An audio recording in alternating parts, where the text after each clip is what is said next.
I still remember the first time I ever learned about this concept of sexual energy transmutation, this esoteric term. And it was immediately met by me with cynicism. Didn't believe it, thought it was nonsense. The board on the back is my rationality, my reasoning that first won me over to the idea.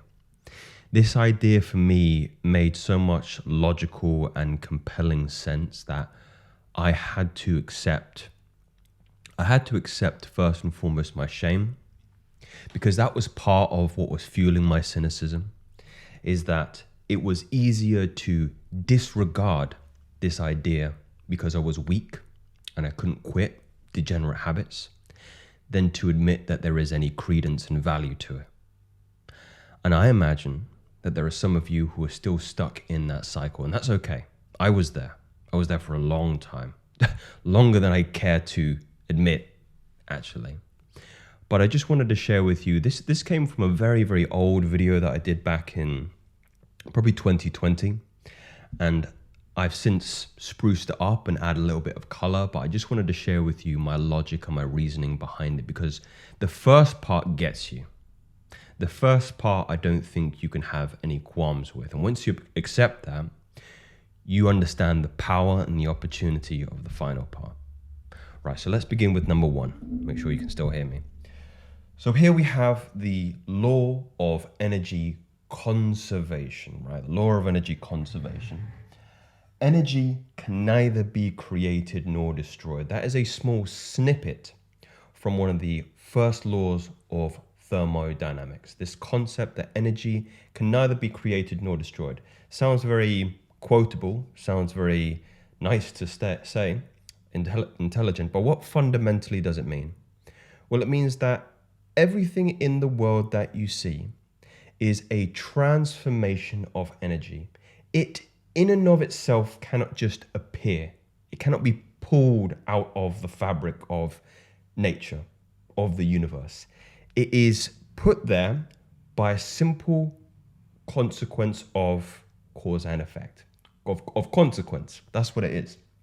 So I've kind of drawn a little diagram you can see here. I mean, if we're going to be specific here, on Earth, everything is a transmutation of, well, not everything, but a big part of it is a transmutation of solar energy, from the sun. So I've drawn here, you've got the sun and the infrared radiation and the benefits of that energy. Let's just call it sun or solar energy for simplistic sake, moving down into the ground, into the fertile soil, right?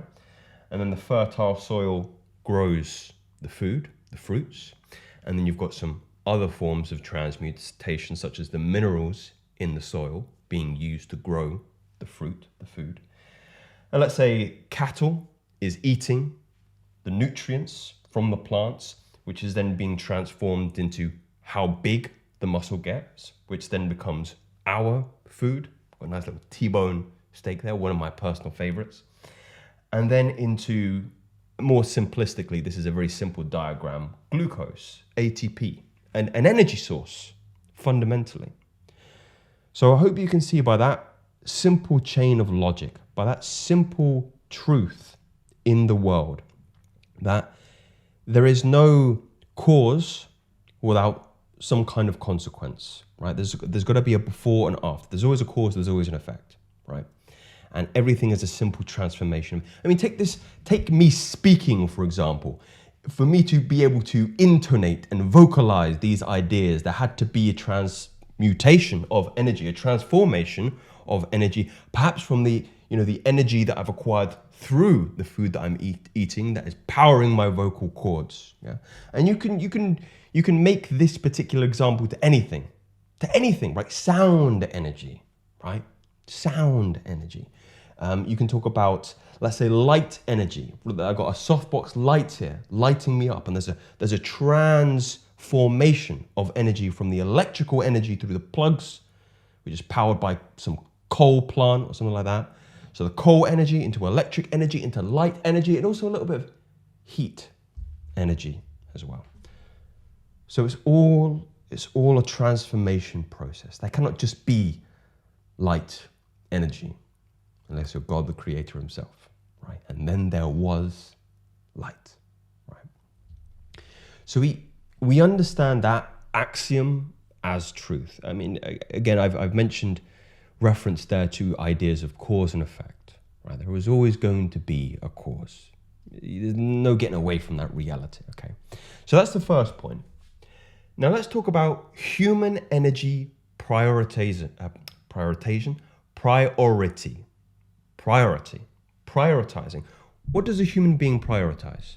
Okay, well, actually only prioritizes on a very basic level survival, right?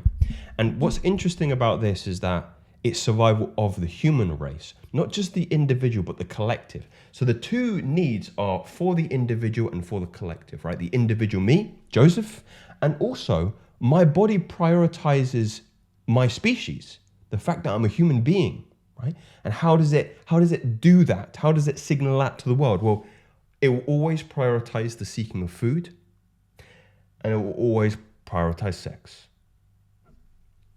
Individual, right? I can't operate if I'm not fueled by energy through food.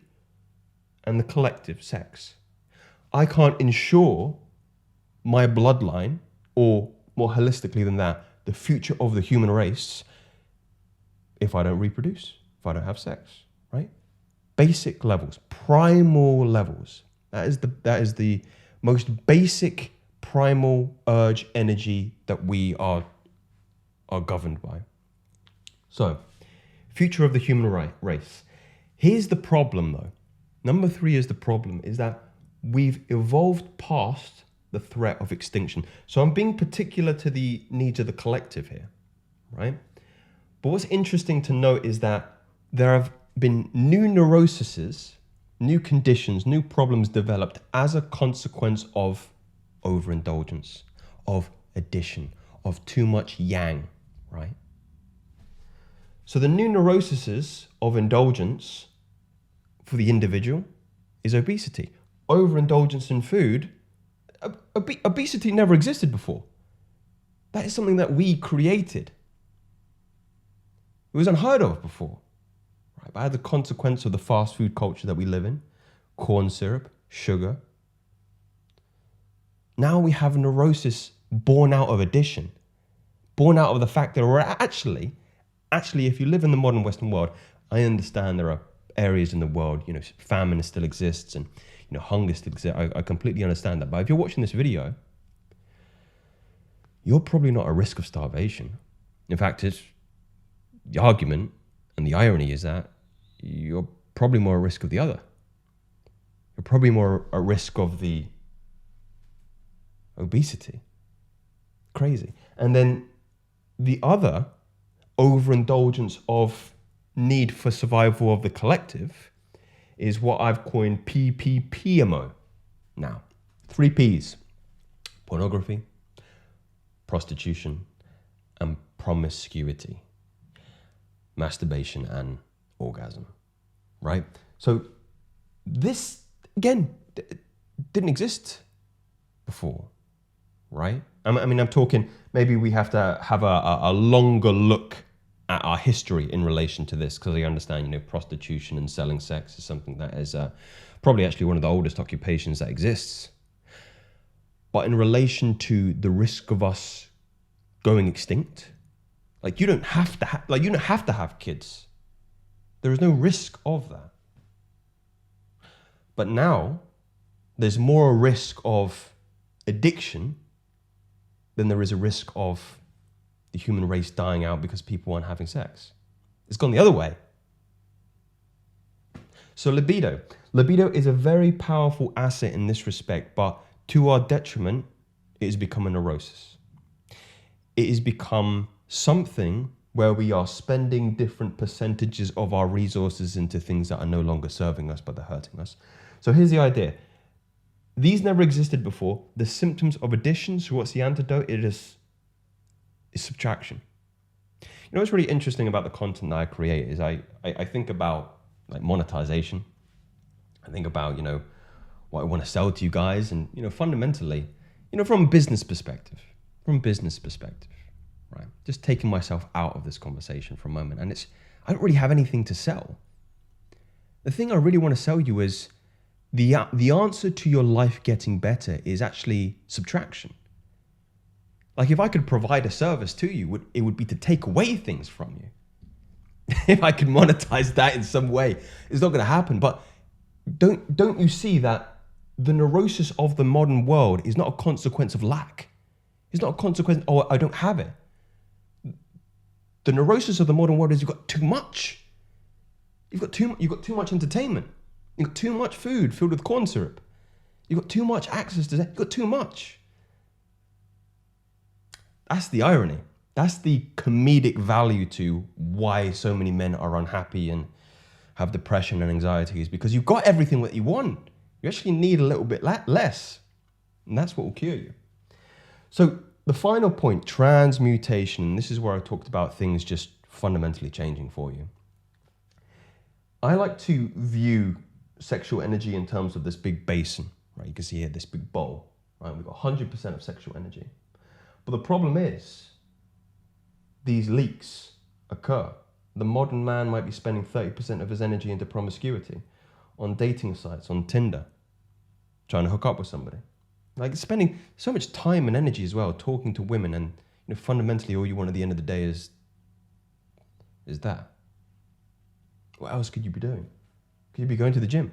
I know you haven't maxed out your physique yet. I haven't. What about time spent on adult material use?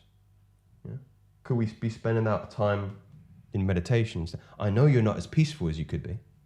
I know you're not as peaceful as you could be. I know you're not as enlightened as you could be.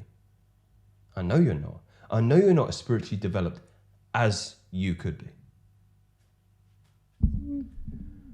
And then prostitution. Yeah. This one really hurts me, because again, it's a difficult one for me to understand how people justify. Because once you open Pandora's box, there's no closing it. Once you've made that very spiritual and loving and compassionate practice transactional, you never look at it the same way again. I remember when I was young, when I was like 16 or 17, I went to Amsterdam with some of my friends, and we went to the red light district. And one of my friends at the time, whose name will be unnamed, went and lost his virginity to one of the ladies of the night. What I actually really remember most prominently out of that time is I think I put a timer on my phone to record it out of social humor. 4 minutes. 4 minutes, just over 4 minutes. But there's something sick, like a sick feeling you get on your skin, like that kind of seedy environment that just doesn't, even that age, like it kind of sullies you. I don't know what it is, but it makes you feel sick. And like it's a disgust reflex. And I think that I use that word not as a pejorative in that sense, but more as a description of its scientific merit and the etymology of the word. So the idea of disgust is that it's likened to disease, and it's a verb that I would use to mitigate disease and prioritize my health. And that's where I think it comes from, that disgust reflex. It's difficult for me. So, and again, the money you'd be spending, it's crazy to me. It's crazy to me there are different individuals in different parts of the world who are struggling to put their lights on, and yet they're still living at home, and yet they're funneling resources into this area. I know you're not as smart as you could be. I know you could be reading more. I know I could be reading more. I could definitely be reading more. So this is transmutation. It's recognizing the leaks in our sexual energy, and it's replacing them. I'm talking very simplistically because there are more advanced methods of transmutations, pranayama. various breathing practices, prana meaning breath, yama meaning control. You can talk about different forms of meditative acts, but fundamentally we're looking at the transmutation of energy from libido into something that is more fulfilling and holistic. These aren't theories. These are facts. Speak soon.